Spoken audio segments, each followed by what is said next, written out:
Actually, getting female followers is so hard. Tougher than attracting male audience. The split is about like 70-30. Personally, for me, I do not date my fans. For boyfriends, because I'm a huge gamer, so I tend to have a tendency to like people who game as well, especially people who play the same game as me. So for everyone who plays League of Legends, you guys have a chance. What rank are you in League of Legends? I was peak diamond. Whoa, Diamond 1? No, 4. You Nice. play? I used to play a few years ago. Were you like playing a lot? I used to play a lot. I think I started in like end of season 1, start of season 2. Oh my god, you're so... I started season 3, so that kind of tells your age. I'm born in 99. 99? Yeah. Oh, what? Oh, actually, I was expecting you to be like older because of this like podcast. Like, I think generally young people, they don't do all this, but that's cool. I'm like 2000. Thank you so much for doing this, Yully. I'm very, very excited to have you on.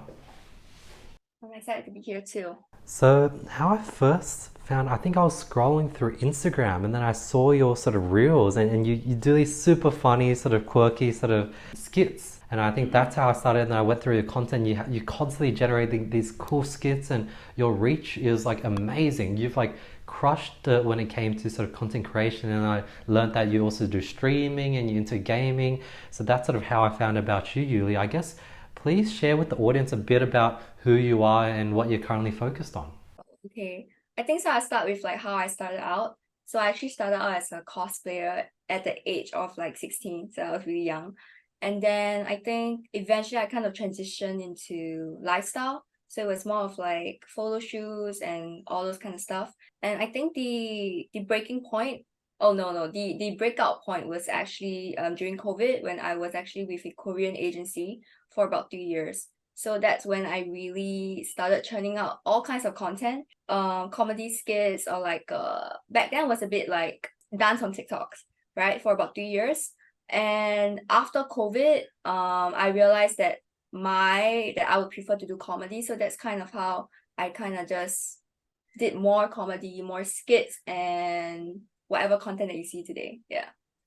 That's so cool. So you went from doing cosplays to doing comedy and skits. Like that's so different and so cool. Yeah. So I think the change was very gradual. So I think my followers who followed me for cosplay definitely seen the growth and seen all the kind of content changes, the kind of content I tried to experiment with, and I'm very glad they stuck with me till today. Yeah. That's so cool. Whereabouts are you based currently, Yuli? I'm based in Singapore actually, but I think majority of my followers don't know that because I don't explicitly say. And I think the kind of content I do is very American, and not local content. So it's very hard to guess where I'm from. Yeah. Yeah, you do have the Singaporean accent. Uh, did you go to high school? Did you study after high school? Or did you go straight into sort of cosplaying and content creating? What was that journey like? So I cosplay started out in 16. So that was, I think, the secondary school in Singapore is equivalent to middle school in America, right? And then so I was kind of like studying and doing all this at the side. So when I entered polytechnic, which is the equivalent of high school, I was kind of doing both at the same time. So that took a lot from me. I think I was spending like 8 hours in school, and then afterwards you do like 5 hours of content and like practicing for content. So that was quite an experience. I think that journey, juggling both school and content, kind of made me used to the schedule I have today, which is like working long hours, and kind of shape my mental to be like resilient and more open to working long hours. Yeah. So that was quite a journey growing up. That's so, wow, I was not expecting that. That's so cool. Like when you were doing like 5 hours after school of practicing, so it was like exercise or something that you learned. It was like a routine you had. It was like going to the gym for you, but for you, you just sort of practice content. Tell me about that. So during the 3 years of this Korean agency that I was in, they actually, okay, I wouldn't say forced, but it was like a daily thing to practice like an hour of each every day. So just like a Korean trainee, I would liken it to like a trainee idol. it would be like 1 hour of like just expressions and just like imitating emotions and stuff. This would help with our skits and like acting and general like camera performance. And then an hour of like dancing because dancing would lead to better poses and basically your charisma on camera. So these things like that, but every day. So this is on top of actually creating content. And sometimes when you do content, not everything would be good enough to be uploaded. So then you would have to practice and refilm it for another day. So all this kind of thing adds up to about easily 5 to 6 hours every day. So for the first year, I think 2018, 2019, this was before COVID. So I actually did this for a year and then COVID came, which is a blessing in disguise, I guess. We're all like kept at home, so that means I could practice more. So I continued to practice for about 2 years until I left the agency. And then I think I have, during those 3 years of like practicing every day, kind of shaped me to be someone that can pick up things very easily, and I'm very grateful for the experience. Yeah. How does it work? Like, did the agency found you on Instagram or did you approach the agency? And then what's the difference between staying with the agency versus going off on your own? The agency, so I think they found me online, and that's how they kind of like picked me up. So because it was a Korean one, so it was very online. So we would kind of send in our practice videos for them to like criticize or we give constructive criticism. And then I think one of the Singapore representative would be in Singapore to like meet us up and like have monthly talk sessions and progress sessions. Yeah. I think since I was younger, I did not know any better. I think the agency being there to guide us was really useful. And the difference between being in an agency and not being in an agency, generally, agencies are helpful if you are very busy and you need someone to kind of delegate your workload. Like, for example, emails, admin work, and negotiations. I would definitely recommend you to have someone or an agency to help you front that. Because I think as a talent, it is really very hard to negotiate and talk about money. Yeah. Whereas if you are alone, if you're freelance, there are some perks to it. You have more creative freedom. You get 100% of your cut, and generally you would feel more free. Yeah. Before you were approached by the agency, were you already doing cosplay? Did you already have a following on Instagram? Tell me about the before. So before, I think I just turned 18. I had a small following, I think about 20,000. So back then I just dropped out of junior college actually because I didn't like what I was studying. So I was in my first year of polytechnic, which is high school, and I was just doing cosplay like for fun. I didn't think it would be a full-time thing. I wasn't very consistent as well. I was posting about maybe once every 2 weeks, which is crazy now that I think about it because I post every day now. Back then it was fun. I didn't think it was like a money-making opportunity. I was just very passionate about cosplaying the things I like. And then the agency found me. I trained with them and then I learned a lot of things like consistent how social media works and that you should be consistent and post every day and whatnot. Yeah. That's super cool. And what's your parents' thoughts on this whole journey? Because, like, coming from Asian background, like, and I know Singaporean parents are quite strict. It's all about education, getting a degree, going to university, getting a job. How did your parents react to everything? So at the start, because apparently I'm the smartest one in the family, so they had the highest hopes for me. So I think the first disappointment that they admitted to, have for me was the fact that I dropped out junior college. While the main reason wasn't because of cosplay, it was really because I didn't like what I was studying. They were disappointed in me. So I think that kind of led them to believe that I may not know what I was doing with my life. So when I started cosplay and started to be more serious about all these content creation thing while I was studying. They were very concerned, but they did let me do whatever I want as long as my GPA, my exams were okay. So I think the big issue was when I was before I graduated with my diploma, they kind of asked me what do I want to do. And I think I told them I would want to try to do this content creation thing full time for maybe like half a year. And they were very against it. They didn't stop me exactly, but I could tell like there was tension in the house because they would come to talk to me time to time and be like, you know, is this really what you want? And I'm like, so that actually led me to have a lot of arguments with them, which eventually led me to move out of the house actually, which is very rare for people my age in Singapore. So I actually moved out of the house for about 6 months to kind of live with another creator, and we kind of call that like the content house. You know, every day we're just churning out content. And I came back home after 6 months and my relationship with them definitely improved.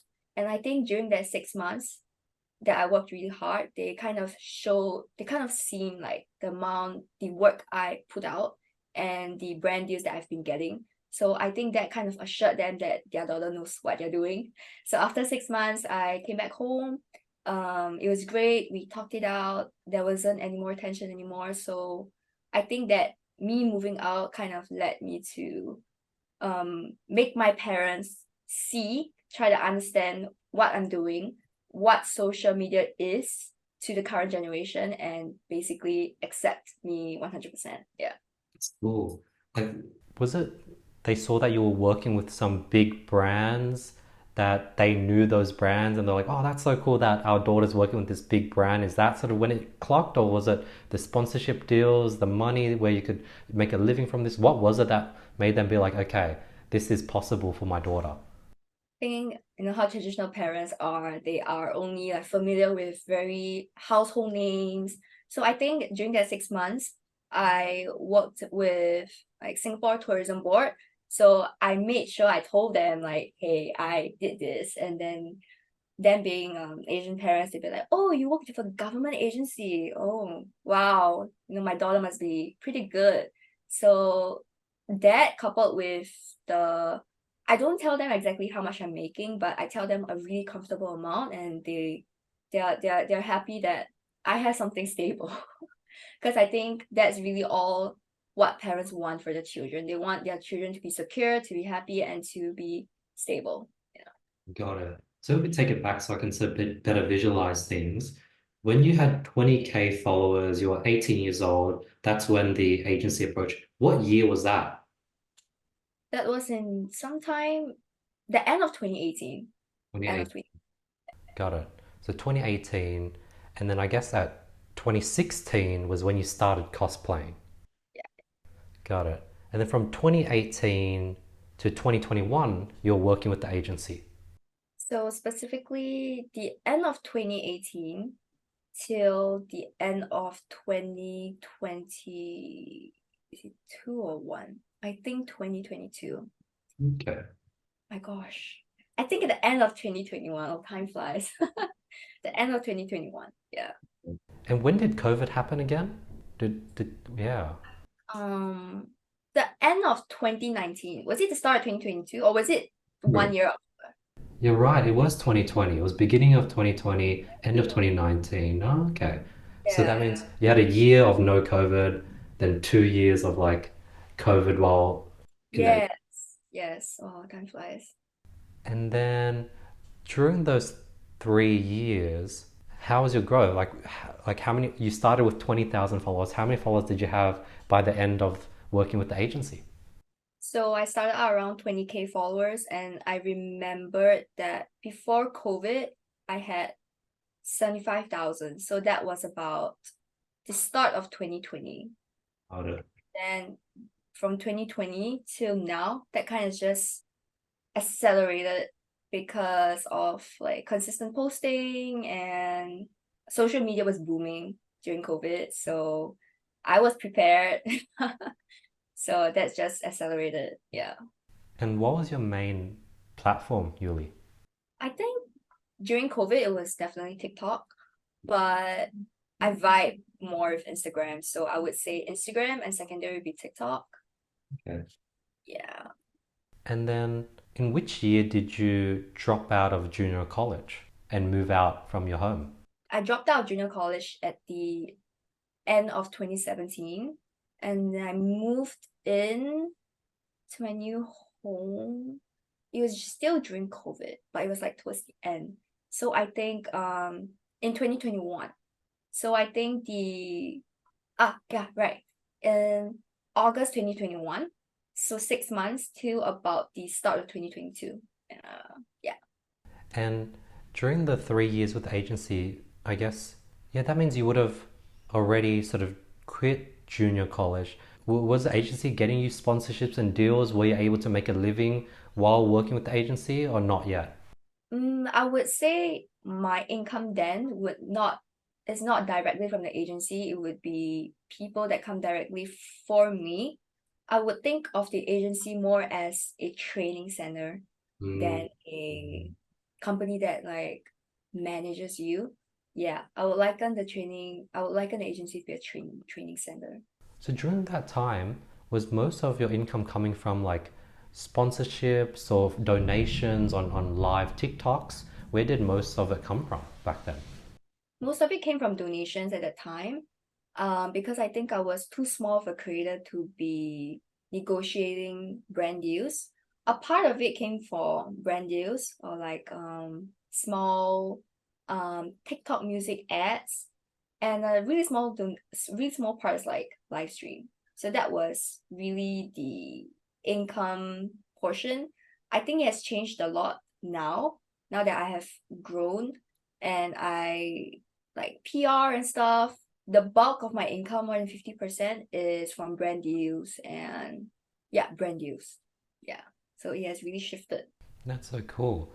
So that means the moment you moved out with your colleague, that's sort of when you sort of quit the agency. That's also when you wanted to prove to your parents that you can really make this serious. When you moved out in those 6 months, before, like at the beginning of the 6 months, how many followers did you have? And after the 6 months, how many followers did you have? I think I could only remember TikTok, but I remember before I came into the house, I only had like 100,000, 200,000 followers on TikTok. And by the end of when I moved out, although that TikTok account has been taken down, has been banned, but I remember growing it to about 700,000. And I was really proud, but it got banned. So I think the TikTok ban was what made me focus on Instagram instead. Because generally TikTok is more trend focused, is for the really young generation. And realistically speaking, brand deals on TikTok is not as lucrative as you would receive on Instagram. So yeah. Got it. And then in those 6 months going off on your own with your colleague, how did you go about getting brand sponsorships? How did you get to work with Singapore Tourism Board? How did all those things happen? Were you doing outreach? Were you messaging companies on top of creating content every day and grinding? I think for my part, I do understand that other creators would outreach, but I think I didn't really understand what that was. So I was really lucky that all in fact I think all of my brand deals that I received was people who found me through my creative works. Um so because Singapore is really small, once an agency work with one creator, they usually tend to rehire that creator. So I've been lucky enough to been working with the same few agencies and PR managers to for brand deals. Yeah. And then which year on that timeline did you start really doing a lot of skits and comedy? Mm, I would say long form skits would be sometime last year, but admittedly I haven't been doing much because that really takes a lot more like creative thinking and script writing and time to film. But generally like jokes and all that would be the bulk, yeah, last year, I would think. Before last year I was doing more, I would say simp ability stuff, like that was the I think 2021, 2022 COVID era, everyone was crazy about like simping, mommy and but woof and all that. And obviously I kind of lean into that and realized like I didn't want to be that kind of character. I mean, while I do appreciate all these comments on my Instagram, yeah, I kind of wanted to get out of the whole pandering to Sims kind of content and just decide to make entertaining content instead. So that's when like the comedy and skits really accelerated and evolved. Yeah. Yeah, on that like topic, what's your thoughts on like OnlyFans? Because like creators are crushing our OnlyFans and like some of them don't even post nudes. It's just sort of like simp content. Is that something you ever considered? I think OnlyFans is a great platform. Platforms like Patreon, Ko-fi, OnlyFans is definitely a great way to empower creators as another platform of income to support their hobbies and work. But I feel like OnlyFans is not as easy as the top creators would advertise it as. I am very worried for the younger generation because it is advertised to be so easy. You just post a few pictures of your feet pics and you earn like $100. That is really not true. There is a lot of work that was done behind the scenes for all these top OnlyFans creators. And most young OnlyFans creators, they would fall into the hole of showing too much. And that is something you can never take back. Once you show it on the internet, you can't really take it back. And then it's just, I feel like there isn't enough education done to younger creators who wants to start OnlyFans because the reality is that it's not as easy as it sounds. So I have a couple of friends who actually considered starting OnlyFans and I gave them my opinion. I told them like if you really want to start this, then you definitely have a strategy. You should have a strategy. You should ask yourself when are you gonna exit, and you should know that the consequences of having OnlyFans would mean that you are a brand risk for most of the brands out there. While it is getting better, I think most brands right now are more open to the idea of like creators having Patreon, having Ko-fi, having OnlyFans. It is still not the best. So if you want to be a luxury creator in the future, you want to work with Dior and Chanel, it'll be really hard. Tell me about being a luxury creator. That's the first time I heard that term, and it's you're right. There's some creators that work with brands like Chanel and Dior. Right now, sort of when I think of those brands, I just think of celebrities, actors. But I guess I'm slowly starting to see creators get to that stage. Tell me about like, is that one of your goals, and how do you become a luxury creator? So right now, I'm definitely not a luxury creator. If this is being a luxury creator is something that I might consider in the future when I am definitely older. All this knowledge that I have right now is because sidetrack a little bit. I have like 2 day jobs apart from being a content creator, and one of the day jobs is influencer marketing for a media agency. So I handle influencer campaigns.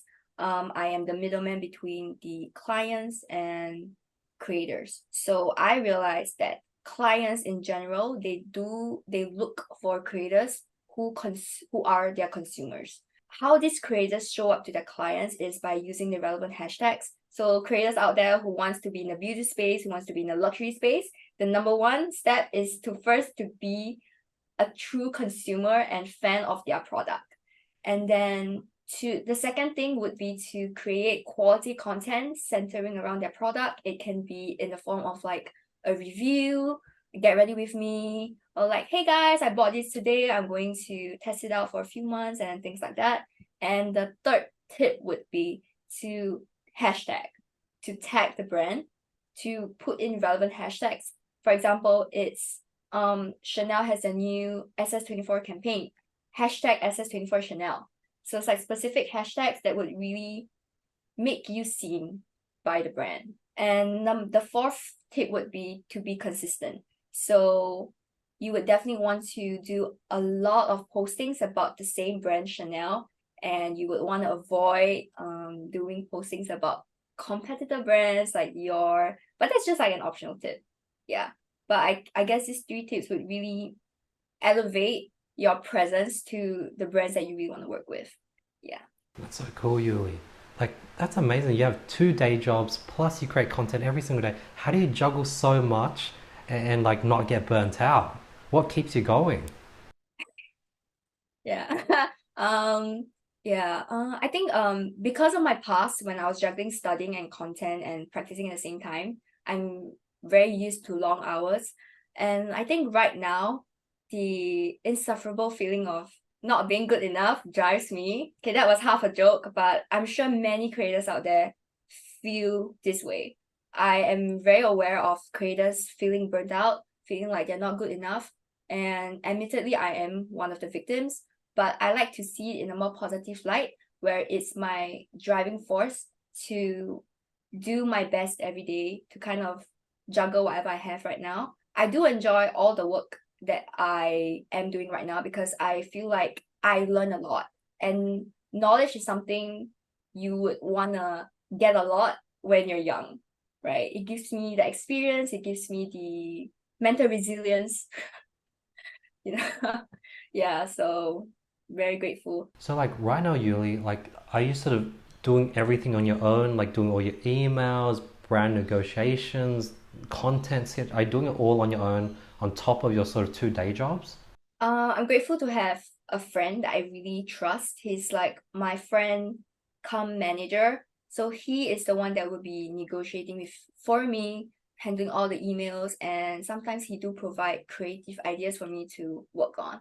So I work very closely with him, and my hopes for the future is that I would eventually hire a team. Right now I'm the one that's doing all of the video editing for my content, and I think it's really hard for me to let this video editing portion like delegate it to someone else because I'm a person that trusts in my own work, and I have that ego that like, oh, no one would recreate would create this video better than me. But I think this is something that this year I would definitely want to work on so that in the future I would have a team and scale as a brand much better. Scale much better. Yeah. That's awesome, Yuli. What's your like, do you have, what's the plan or goal for the next few years? Do you want to sort of eventually shift to doing just content full time? Do you want to get into like acting, music? Yeah. Oh, that's interesting. Yeah. I so this year I've been working on actually after work, I have three things that I usually do. It's one is singing class, one is dancing class, and one is the gym. So in the future, I definitely would want to be an actress that is able to sing. I have a love for making meme songs. I have actually made a few, if you guys notice, but yeah, I would definitely want to like make meme songs and actress, yeah. I think the only thing I might not want to be is a YouTuber because being a YouTuber is hard, guys. So yeah. Yuli, how hard is it to make a living out of being a creator? Like, is it impossible? Like, is it how difficult? Because I know so many people that have a lot of followers, but you're right, it's hard to do it full time, even if you have a lot of followers. How hard is it? Like, what's stopping? Like, I could see people with 50,000 subscribers and they're doing YouTube full time, and I could find someone with 3 million TikTok followers and they have, you know, a job and they can't do that full time. Yeah. I think the question for all creators out there is, did you strategize how you would grow? So I think planning is definitely the most important thing. So for example, a 50,000 subscribers YouTuber, he would plan his content to be brand friendly. So brand friendly meaning that he could seamlessly insert advertisements without it being like a real sellout in his content. So his content is wired in a way where brands can easily work with him, as opposed to TikTokers, for example, just generally TikTok that only dances, right? And the TikToker has amassed 3 million followers. Great. But how would as a brand, I would be thinking, how would I be able to work with this TikToker who only dances? Would he dance with my product? I mean, that isn't really, you know, viable. So I think for creators out there who wish to start out, my first question would be, do you have a strategy? And if you do, I would suggest you to if you have the chance to talk to other creators out there who are doing ads, you should definitely have a talk with them and find out how did they start and just kind of learn from them. How did they get these brand deals and stuff so that you could strategize on how you would get yours.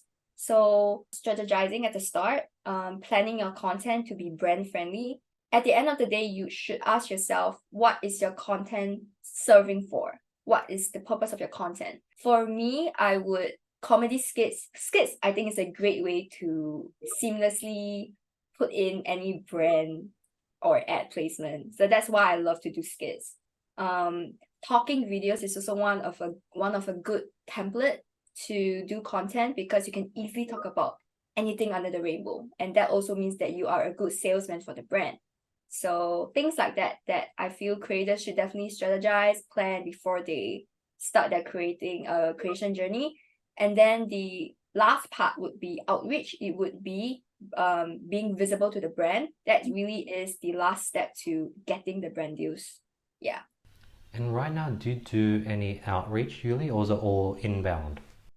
I should do outreach. I've been reminding my manager to do outreach for me, but no, yeah. So far everything is inbound. Huh. And then with someone like you, how often are you doing brand deals each month? I think the past 6 months it's been more consistent. So I would receive about two to three brand deals a month. But that only really happened when last year I started to be more open about being Singaporean and I started attending Singapore events, like makeup events, PR events. And that's when I guess people really get to know that I'm from Singapore, and that's when all the brand is kind of flooded. Yeah. That's super cool. I love how you sort of shared your strategy when it comes to creating content that is sort of easy for brands to insert their product into it. How about when it comes to growing? Is there any strategic way that you can consciously grow, or are you sort of at mercy to the algorithm? So for creators who are just beginning to start out, because you do not have your style yet, you don't really know what kind of content to do, the first tip I would give to creators who are starting out is first is to trend check. So following trends is really the easiest way to be visible. I mean, who doesn't love trends? So yeah, so you are kind of a victim to social media algorithm when you first start out. It's only when you have surpassed like a certain following or you have established your style, your template, then you could really be more original and do original content. But original content as well, it has a strategy to it. Personally, for me, I am very data analytical. So for any original content that I do, I make sure that it I kind of track the data. So if it doesn't perform well, I would then ask myself, oh, why? And then I would make little changes to it. I would ask my friends and family around me for opinions. Like, do you find this funny? Do you find this flow a little bit wonky? And I tweak it from there. So if you're a seasoned creator, you have the free way to try anything you like. And your views wouldn't be so sad. But for new creators, definitely follow what's trending, interact, make new friends, collaborate with smaller creators or creators around your size. And once you have found your style and template, you're good to go. Then you guys can just work on your style. Yeah. What's your thoughts on collaborating? That's something I do notice that you do in your skits. You collaborate with creators. Right now, do you just work with, collaborate with Singaporean creators? What's your approach when it comes to collaborations? I think collaborations is a great way for all creators to scale. You would see big creators like, I don't know at the top of my head. You would see big. It's like how Taylor Swift. Sorry, I'm very love the Grammys, but you would see like Taylor Swift collaborating with Lana Del Rey, and that's really just merging two communities to like one. So I think collaboration is a great way for creators to scale. I used to suck at collaboration because I'm very shy. So I feel very insecure. I'm like, oh my god, does this creator want to collaborate with me?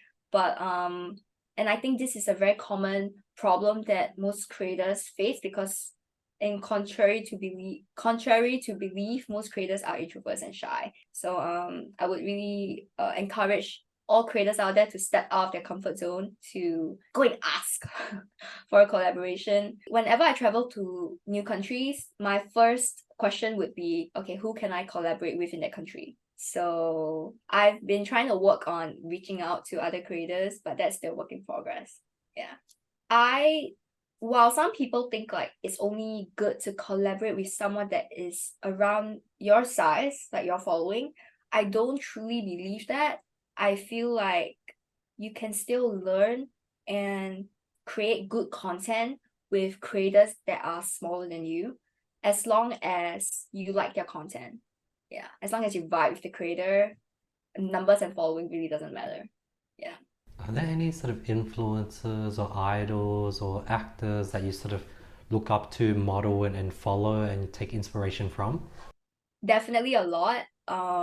I don't think I can remember who I was inspired when I was younger, but right now, because I'm getting a little bit more into makeup, so I've been following influencers like Jushika, and I really like this girl called Jihoon. I really like their style and their confidence, that confidence in the camera. For example, for Jihoon, I really like how she talks about her daily life and how she connects with her audience. I think that is something I would definitely love to learn. Jushika, her makeup skills are amazing. And thirdly, I love this girl called Lina Dadong. It's a Vietnamese girl. Oh, I love her because she's so funny. Like her humor is yeah, I don't ever think I can be as funny as her, but I would love to be. Yeah. And then when you collaborate with creators, do you just send them a DM on Instagram? Do you email them? What's usually your favorite approach? I think it's easier for creators, so DM would work. But I do understand that some other creators, they would email, they would DM, they would ask a friend of their friends to try and ask. Yeah, I really respect the hustle. But I think one tip for collaborations is that you should have an idea on what exactly you guys can be collaborating on while reaching out. So that kind of gives the other person the idea, like, okay, if I collaborate with this person, I would get a really good skit. So that would really put you in a better position to collaborate. Any cool interactions with, have you, like, through doing content, going to different events, have you met any cool creators, influencers, singers that you're like, wow, like this is someone I've always wanted to meet and I can't believe I'm here right now? Oh yeah.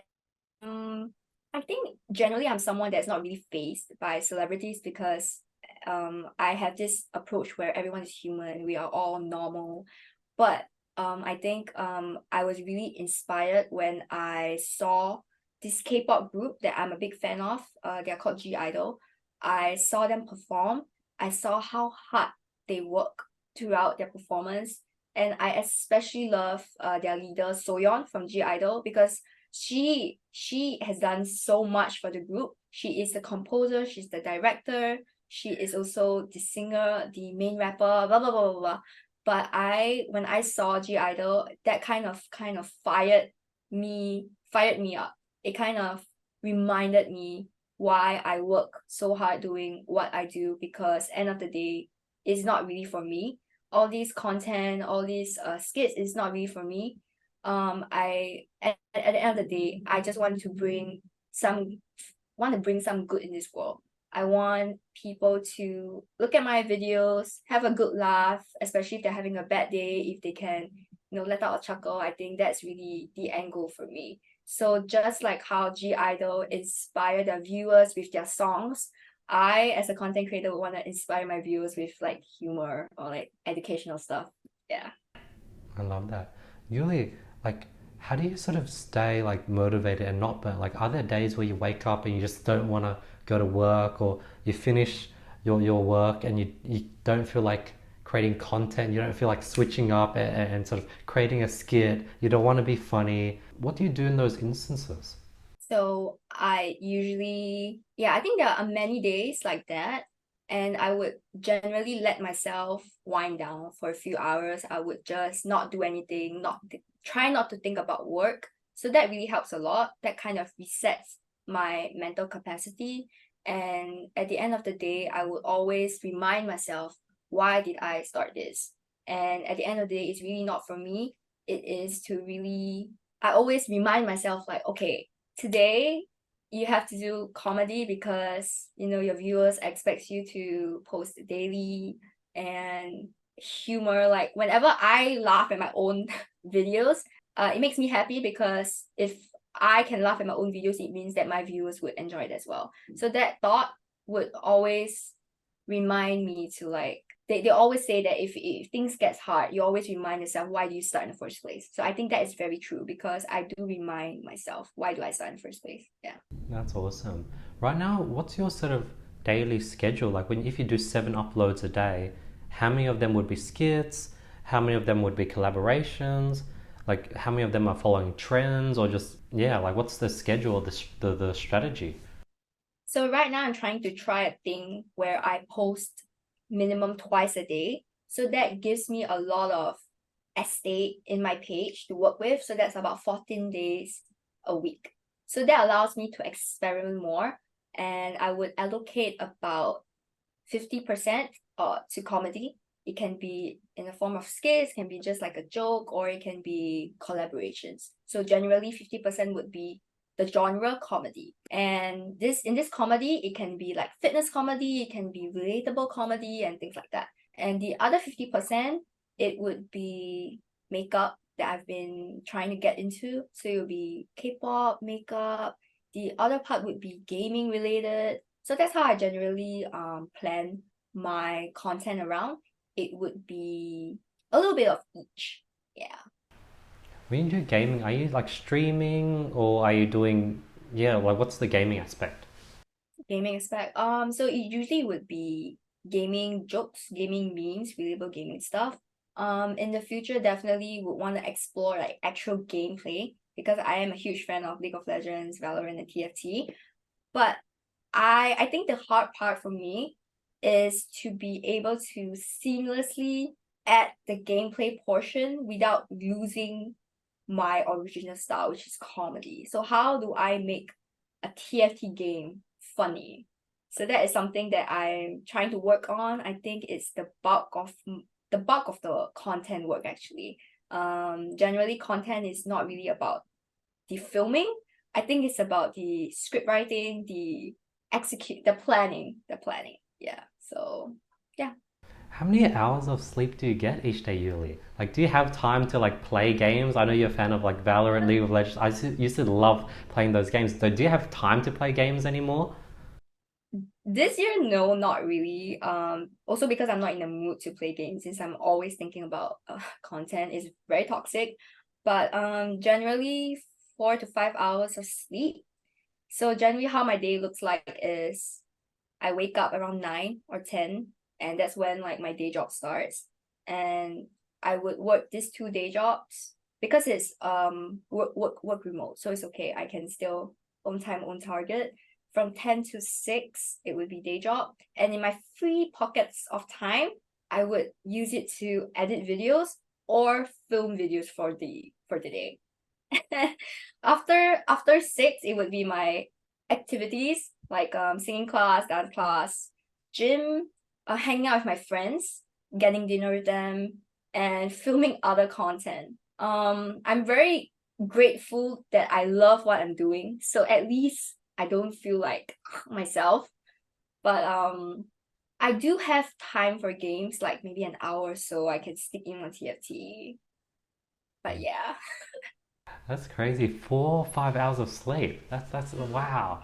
Do you have like a backlog of drafts scheduled, or are you day to day? I'm trying to backlog my drafts, but I think because the amount of videos I'm putting out a day is not really that possible. But yeah, and I think I'm kind of procrastinating a little bit. Back in the day when I was young, I could do 6 videos in a day. But now I do three, and I'm like, okay, you're done for today. You got your 2 videos a day out. You can chill. Yeah. What keeps you posting like 14 videos a week, Yuli? Like, is it like a follower count goal? Is it like the more you post, the more you'd reach, and then your analytics are better for outreach? What's like motivating you to do all this? I think there are various of reasons, but I will start with what inspired me to do this is this creator called Haley Bailey, and she posts 3 times a day. I think this is definitely her full time, but I was very inspired about how consistent she is. So that kind of gave me the idea like, oh, what if I started posting twice or thrice a day? Would my followers grow exponentially? So I think follower goal is a byproduct of this. I would definitely wanna love to reach 1 million. And I think the third reason actually is to because I want to try new things, but I do not want to lose out my original audience by trying out new things. So I definitely would still have to upkeep my usual content. So that's when the idea of posting more came about. So I did the math, I thought like, okay, I should definitely do it. Is most of your demographic, is it split between 50-50 male, female, or is there a lot more males? There's a lot more males right now. And I think yeah, the realization that actually getting female followers is so hard. Yeah. I've been trying to actively appeal more to the female audience by doing like relatable girl comedy, but it is still tougher than attracting male audience. Yeah. That's Right interesting. now the split is about like not too bad, 70-30, Yeah. 30% female. Yeah. And then when you were just doing cosplay and sim content, was it even more skewed or was it pretty much the same ratio? It was like 92% male and 8% female. It's crazy. That is crazy, wow. Crazy, yeah. And then like what are your DMs like then? Um, like occasional pictures, unwarranted pictures, them asking me out. Actually, most of them are wholesome. Most of them are actually just like DMs telling me that they love my content, that they wish to meet me one day, that they wish to bring me on dates. Like nothing too nasty. I did receive like quite a number of like hate messages here and there calling me all the words you can think of, but generally I think I'm generally not affected because the internet is the internet. I think once you put yourself out there, you kind of have like that expectation that people will just say anything and everything to you. So yeah. As a like a creator, like an influencer, like how do you meet like friends or like boyfriends? Like do you use dating apps? Is it just meeting friends with friends? Do you reply to your DMs? Like how does it go? Personally, for me, I do not date my fans. So for friends, it's usually meeting in real life when you meet them at events and you kind of just vibe with them. It's the same way as how people all over the world make friends actually. Personally for me, for boyfriends, it would be because I'm a huge gamer, so I tend to have a tendency to like people who game as well, especially people who play the same game as me. So for everyone who plays League of Legends, you guys have a chance. Yeah, so but I think because with my busy lifestyle, I really don't have time for like a committed relationship. So I do understand that about myself and I do not want like my partner to suffer because of like my workaholic tendencies. So I try not to stay in any committed relationship. Yeah. Interesting. What rank are you in League of Legends? I was peak diamond. Whoa, Diamond 1? No, 4. Back then was diamond 5 and they still had like the five tiers. Yeah. You Nice. play? I used to play a few years ago. Haven't played since. I probably played maybe it was like 5, 6 years ago. I used to play. Yeah, Were you like playing a lot? I used to play a lot. I think I started in season like end of season 1, start of season 2. My God, you're so I started season 3, so that kind of tells your age. I'm born in '99. 99? Yeah. Oh, what? Oh, actually, I was expecting you to be like older because of this like podcast. Like, I think generally young people they don't do all this, but that's cool. I'm like 2000. Oh, so you year of the dragon. This is your year. It's supposed to be a bad year, but yeah, it's bad year.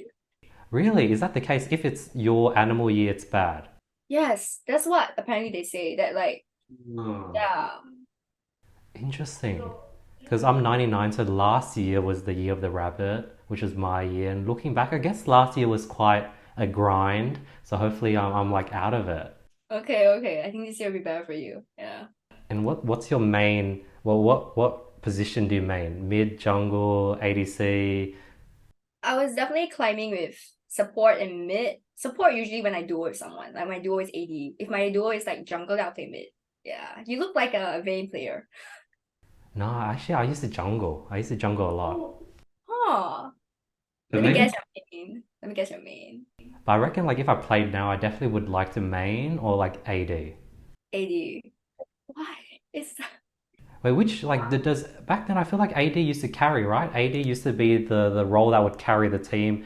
Mid would just like sort of similar, a bit below AD. I would yes, but I think right now like the current meta, if your jungle is shit, like no Yeah. matter how good the AD is, it just doesn't make Yeah. sense. Yeah. Yeah, I'll if I will play now, I'll just play whatever role can carry. I get it, I get it. They'll be jungle, I think. It'll be jungle. Oh, really? Jungle's that good now? Oh, Yeah, you could win like all the lanes, but if the jungle is just like such a gap, then just FF. Yeah. makes sense. Makes sense. That's cool. I guess yeah. And last two questions. Any recent discoveries that you have implemented in your life, Yuli? Recent discoveries. Oh, this is a hard one.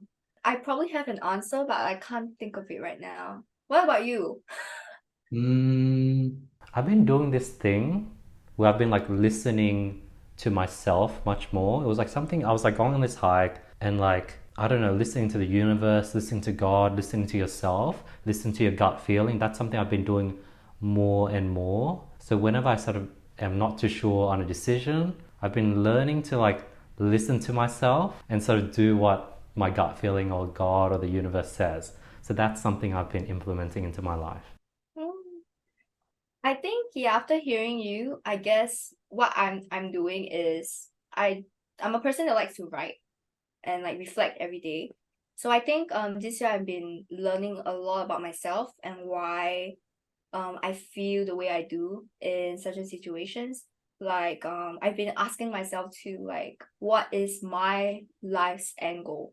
Because while I'd love to be financially stable, having being ultra rich isn't like the end goal for me. And so I was like pondering, I was like, okay, if $1 million doesn't make me like really happy, then what makes me happy? So I guess I'm still in like that pursuit of happiness, which are you still in the pursuit of happiness? Yeah, it's such a hard thing. Like I remember talking to a friend the other day and I was like breaking it down. I was like, okay, what do I like? Like I guess I enjoy traveling, but then like if I travel too much, I sort of get bored. I guess I enjoy traveling, spending time with friends, talking to cool, interesting people. Okay, like if that's what I want to do, like how much money do I need to make? Like I probably like if I made $50,000 a year passively, like I'd probably be able to do that, look after my family. Well, my family doesn't really need like my mum and sisters, like my sisters can look after themselves. My mum can probably like she enjoys working and I think when she retires she'll be fine. She's spent the last 30 40 years to buy a house and that could help her retire. So I didn't really need to look after my parents. So I'm like, okay, then like, okay, I need to make 50,000 a year. So that means if I want to make that passively, say, let's say you earn 5% interest a year, so I have to save up $1 million. Oh my god, that's my exact thinking. Yeah. So I Yeah. guess I was like, okay, I'll save $1 million and I'll be like, I can chill. And then I was like, huh, like that's all it took. And then it was weird because I had that conversation, but before I had that talk with my friend, I wanted to like be like a billionaire. I want to make a ton of money. I want to have like mansions. I want to have like super nice cars, supercars. But then like based on that chat, all I need is 50,000 a year. Yeah. Yeah. I think that's like the problem, right? Like it's like you can say whatever you want. I want to be rich. I want to, live in a big house. But at the end of the day, you have to be specific and like ask yourself, do I really need this? Yeah. Gets vibes. Yeah, I agree. I agree. I Mm. guess last question, what's your main focus and goal over the next 6 months, Yuli? Oh, it's interesting. Actually, I don't know if I will succeed, but the goal actually is to move out of Singapore and be based in the US. Yeah. Because a majority of my audience is actually in the US, and I feel like Singapore is a great place, but it is not a place for creativity. You don't get like A-star actors easily from this country and yada yada yada. So yeah, so the market here is really small as well. So I definitely would love to venture out to the US, or in US is my first choice. My second choice would be somewhere else in Asia, just not in Singapore. But yeah, that would be like my goal for the next 6 months. That's pretty cool. Do you want Yeah. to do Where are you based Sydney, Australia? Oh, yeah, yeah, yeah. Do you want to go to LA, New York, Texas? Any locations that you have in mind? So LA and New York, yeah. Out of the two, do you know which one you want to do? I have a friend. I think I know quite a lot of people in New York, so I would probably start in New York, but then my aunt is living in LA, so that's convenient. So if anything else, I could just like shuttle back and forth. That's so cool. I love that goal. For me, I think something I recently learned. There's this guy who's talking about how a lot of people they set a goal they want to make 10,000 a month. Then once they hit that goal, they just set the next goal as 15,000 a month. The next goal is 20,000 a month. But he got advice from this really successful sort of 8-figure entrepreneur where he was like, you want to set your goal at 10K a month in just revenue. Then you want to set your next goal as 10K a month in profit. Then you want to set your next goal as 10K per month cleared after tax. Then you want to set your next goal 10K automated. And when he shared that, I was like, whoa, like that, it somehow resonated. Like, I was always a big fan of 10x, like if you make 10K, you want to focus on making 100K a month. And if you shoot for the stars, you land on the moon type situation. But like that thing he said, I was like, wow, that really resonates with me. And I think that's something I want to focus. And I started asking myself, what would it take for me to sort of automate my business? I have like an online education company. And I was like, wow, like even if I want to make 1K a month automated, that is very difficult because right now I have to answer all my emails, I have to do sales calls, I have to talk to clients. So even making a small amount automated is difficult. So like making 10K a month automated is definitely like a solid challenge. So I think one, probably planning that out. That's probably my goal over the next 6 months, planning that out and then probably taking execution over the next 3 to 5 years. That's interesting actually. I didn't think like passive income is like a goal. I mean, it was always at the back of my head. Like I would have $1 million, like 25% per annum and like call it a day. But I guess, yeah, that kind of makes sense. But automation, yeah, I guess like automation is needed for scalability. And like with all the AI tools out there, I think it's easier for people. But like, And I think what you just shared with me, oh my God, like it's probably way easier to like just work hard and save up $1 million in cash and make 10% a year versus making a business that is automated and making 10K a year. Like even if you make a YouTube channel and you want it to make 10K in AdSense every month, like that requires quite a lot of work. You require editors, content create, like it's passive but not passive, and it's so much easier to just save up $1 million. Oh my God. it is, but like so like last year I was like looking for passive income methods as well. One of it was YouTube. And there's this like YouTube guru who said like, oh, you could automate it, but like using this AI tool, it's really not automation. But like, yeah, but like definitely I think YouTube and all that other businesses is definitely like more challenging. But I guess it gives you more satisfaction. Yeah, Like, yeah. yeah. So end of the day in life, we're just chasing fulfillment. That's true. Like I think it would be really fulfilling if like even if like my company would say make, I don't know, hypothetically, let's say we make 90K a month and then 80K a month is just expenses. It covers, say I bring on like a CEO, it covers all the other employees. Like that 10K a month profit would be super fulfilling, way more fulfilling than like having 10K a month in interest from $1 million investment. For sure. Yeah. I guess at the end of the day, it's asking yourself like, because I guess you really have to work very hard for the 90K just to profit 10K. So like, Mm-hmm. is it like your goal? I guess. Yeah. If it's your passion and like If you had unlimited money, what would you do, Yuli? I crazy because I asked myself that a few days ago. I think nothing would change. I would continue to do what I do, but probably in a better quality. Like just scale everything with that amount of money. Yeah. But I don't think my life would really change. Like sure, maybe I would rent like a bigger house to do like better productions, but that's really it. I don't What like would it. you Ooh, what would I do? I think you're right. Like, I would probably keep doing what I'm currently doing. And I got that inspiration from like an older mentor. I have this sort of older friend. He has a big business, does like 9 figures a year. And he looks like he's stressed. He's always on his phone. He always putting out fires. He has like different sort of legal matters that he's handling and issues with tax. And like, he looks like he's just always dealing with issues. And I asked him, I was like, okay, if you had 7 days left, what would you do? And he was like, party, have fun, like go crazy. And then the same answer for 30 days, 1 year. I was like, what if you have 5 years left? And he said, I'll probably keep doing what I'm currently doing.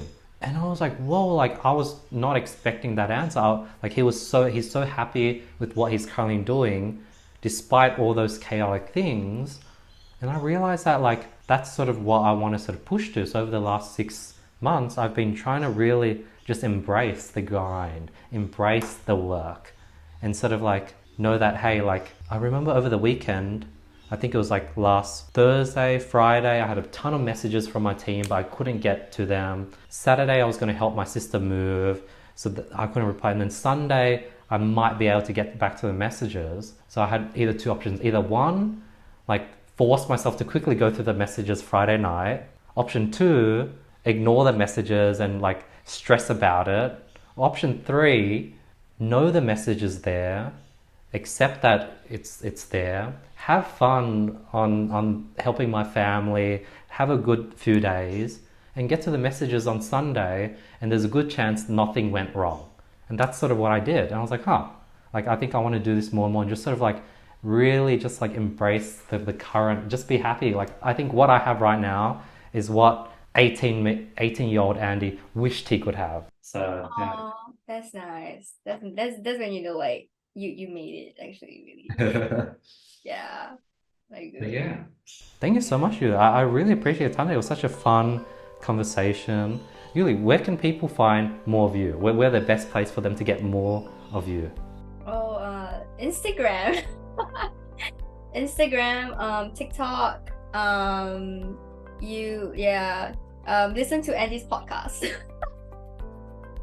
I'll link all your socials, your TikTok, your YouTube, your Instagram. We'll put Instagram on the top because I know that's sort of your favorite one. But yeah, thank you so much. It's so cool. Like you're such a hard worker. You've definitely motivated me to grind more. Like the fact that you like 2 jobs plus the content. You're so consistent doing 2 pieces of content every single day, and you're like surviving off like 4 or 5 hours of sleep. Like definitely very motivating. But you're also definitely so positive, and you're sort of like on this sort of journey of like figuring out life and sort of like anything on that trajectory is like huge respect. Thank you. You too. I know podcast is really hard. Yeah, and I think thank you for listening to us and like bringing what our thoughts into the world, because I don't really do this at all. In fact, I didn't do this at all. Like none of my followers knows what I really think. So I think it's a great opportunity for them to get behind the scenes of yeah. I love it. So yeah, if you guys made it this far into the episode, please let me know your thoughts. Hopefully you guys got some value from this episode. I had a ton of fun, and I'll see you guys next week on another episode. Peace. Peace.